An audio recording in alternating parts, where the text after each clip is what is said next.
샬롬, 하나님과 동행하는 새벽기도회 달라스 임마누엘 교회 권성철 목사입니다. 오늘도 하나님과 동행하며 풍성함을 누리시는 저와 여러분이 되시길 주님의 이름으로 축복합니다. 오늘 말씀은 이사야 35장 1절에서 10절까지의 말씀입니다. 광야와 메마른 땅이 기뻐하며 사막이 백합화같이 피어 즐거워하며 무성하게 피어 기쁜 노래로 즐거워하며 레바논의 영광과 갈멜과 사론의 아름다움을 얻을 것이라. 그것들이 여호와의 영광 곧 우리 하나님의 아름다움을 보리로다. 너희는 약한 손을 강하게 하며 떨리는 무릎을 굳게 하며 겁내는 자들에게 이르기를 굳세어라, 두려워하지 말라. 보라, 너희 하나님이 오사 보복하시며 갚아 주실 것이라. 하나님이 오사 너희를 구하시리라 하라. 그때에 맹인의 눈이 밝을 것이며 못 듣는 사람의 귀가 열릴 것이며 그때에 저는 자는 사슴같이 뛸 것이며 말 못하는 자의 혀는 노래하리니 이는 광야에서 물이 솟겠고 사막에서 시내가 흐를 것임이라. 뜨거운 사막이 변하여 못이 될 것이며 메마른 땅이 변하여 원천이 될 것이며 승양 위에 눕던 곳에 풀과 갈대와 부들이 날 것이며 거기에 대로가 있어 그 길을 거룩한 길이라 일컫는 바 되리니 깨끗하지 못한 자는 지나가지 못하겠고 오직 구속함을 입은 자들을 위하여 있게 될 것이라. 우매한 행위는 그 길로 다니지 못할 것이며 거기에는 사자가 없고 사나운 짐승이 그리로 올라가지 아니하므로 그것을 만나지 못하겠고 오직 구속함을 받은 자만 그리로 행할 것이며 여호와의 속량함을 받은 자들이 돌아오되 노래하며 시온에 이르러 그들의 머리 위에 영영한 희락을 띠고 기쁨과 즐거움을 얻으리니 슬픔과 탄식이 사라지리로다. 아멘. 하나님의 말씀입니다. 오늘 우리가 읽은 하나님의 말씀에는 하나님의 나라가 도래하면 일어날 일에 대해서 기록하고 있습니다. 이방 열강들에 대한 심판을 예고했고 유다에 대한 심판도 말씀을 하십니다. 시간이 흘러 심판이 지나고 나서 하나님 나라가 도래하면 일어나게 될 놀라운 일들을 말씀하시는데요. 1절 말씀을 보면 광야와 메마른 땅이 기뻐하며 사막이 백합화같이 피어 즐거워하며 유다 땅에 하나님의 심판이 임하게 되어 메마르고 황폐한 광야가 되었습니다. 사람들이 많이 다니던 땅이었는데 인적이 드문 곳이 되어버렸고 왕래하는 상인들의 발이 끊어져 버렸죠. 우리 인생도 살아가다 보면 내 잘못으로 인한 고난을 당할 때도 있고 하나님의 징계를 받아서 인생이 광야같이 메마를 때도 있습니다. 때론 내 잘못과 전혀 상관없이 하나님께서 우리를 연단하시고 준비된 선물을 주시기 위해서 광야로 인도하실 때도 있습니다. 하지만 때로는 하나님이 함께 하셔서 메마른 땅에 꽃이 피는 놀라운 경험을 할 때도 있다는 것이죠. 성경을 보면 이런 일이 아주 자주 나옵니다. 사라가 대표적인 사람 아닙니까? 그녀는 자녀를 생산할 수 없는 몸이었지만 하나님께서 사라에게 복을 주셔서 90살에 이삭을 낳게 해주셨습니다. 메마른 몸에 하나님의 은혜를 받았던 여인이었던 것이죠. 예수님께서 갈릴리 가나 혼인잔치에서 물로 포도주를 만드신 사건이 있었습니다. 포도주는 인생의 기쁨을 의미하기도 하고 혼인잔치집에 있어서는요, 포도주가 떨어진다는 것은 정말 말도 안 되는 일이었습니다. 그런데 지금 혼인잔치집에 포도주가 떨어졌던 것이죠. 예수님께서는 직접 포도주를 준비하셔서 많은 사람들을 행복하게 해주셨습니다.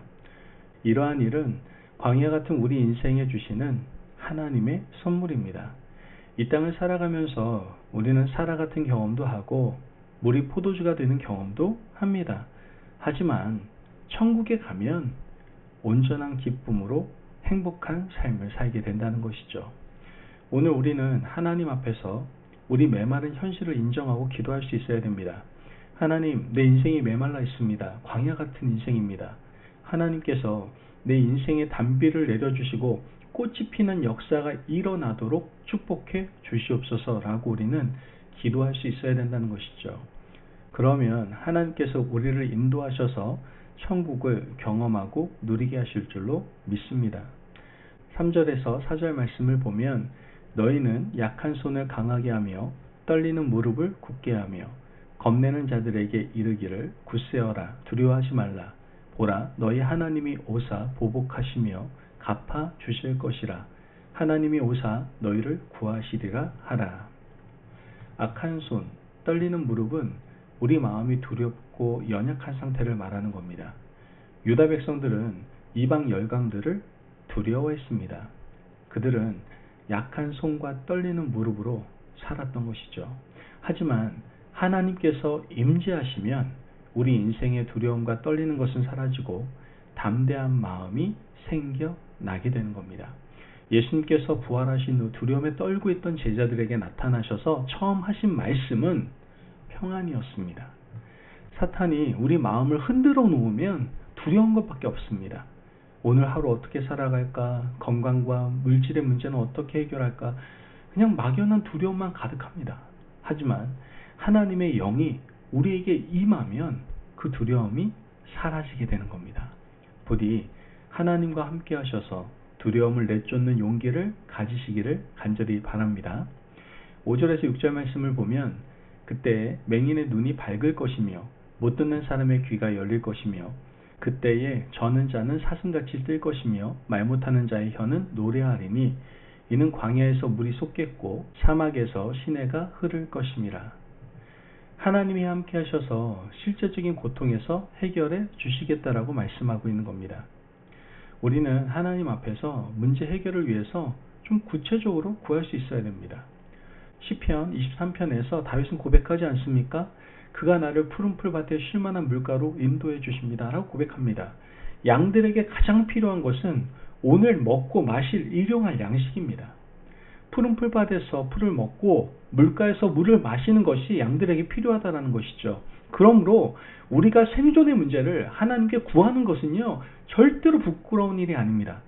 맹인이 눈 뜨겠다고 하는 것, 못 듣는 자가 듣고 싶다라고 말하는 것, 저는 자가 걷고 싶은 소망, 이것이 왜 문제가 되겠습니까?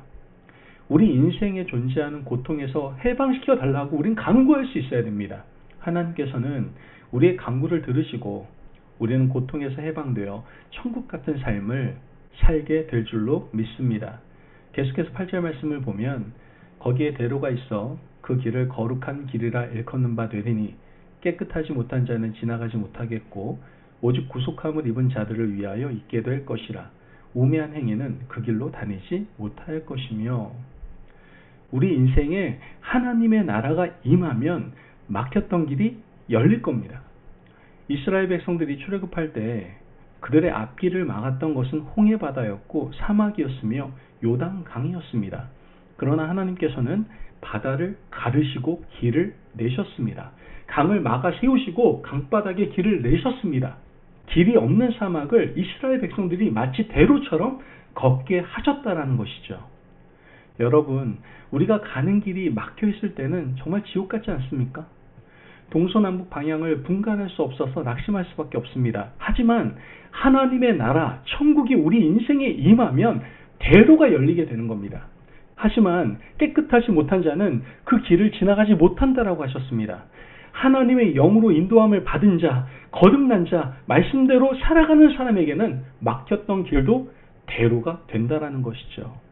그러므로 오늘 주신 하나님의 말씀이 우리 인생길을 살아가는데 지침이 되시기를 간절히 바랍니다. 이렇게 믿음으로 살아가다가 훗날 천국 가서 하나님을 영광 중에 만날 수 있는 저와 여러분이 되시길 주님의 이름으로 축복합니다. 아멘. 기도하겠습니다. 사랑이 많으신 하나님 감사합니다. 오늘도 우리에게 귀한 말씀에 은혜 허락하심을 감사합니다. 하나님, 소망 없는 이 세상을 천국 소망을 가지고 견디고 이겨나갈 수 있는 저희들 될 수 있도록 도와주옵소서. 비록 막힌 길이지만 하나님을 의지해서 믿음으로, 오직 믿음으로 살아내는 저희들 될 수 있도록 축복하여 주옵소서. 감사하며 예수님의 이름으로 기도합니다. 아멘. 오늘도 하나님과 동행하며 풍성함을 누리시는 저와 여러분이 되시길 주님의 이름으로 축복합니다. 여러분, 악이 관영한 세상을 믿음으로 살아가도록 도우시는 하나님의 능력을 찬양하시기를 바랍니다. 그리고 오늘 하루 하나님께서 원하시는 생명의 길을 묵묵히 믿음으로 걸어가시기를 바랍니다. 말씀 안에서 승리하십시오.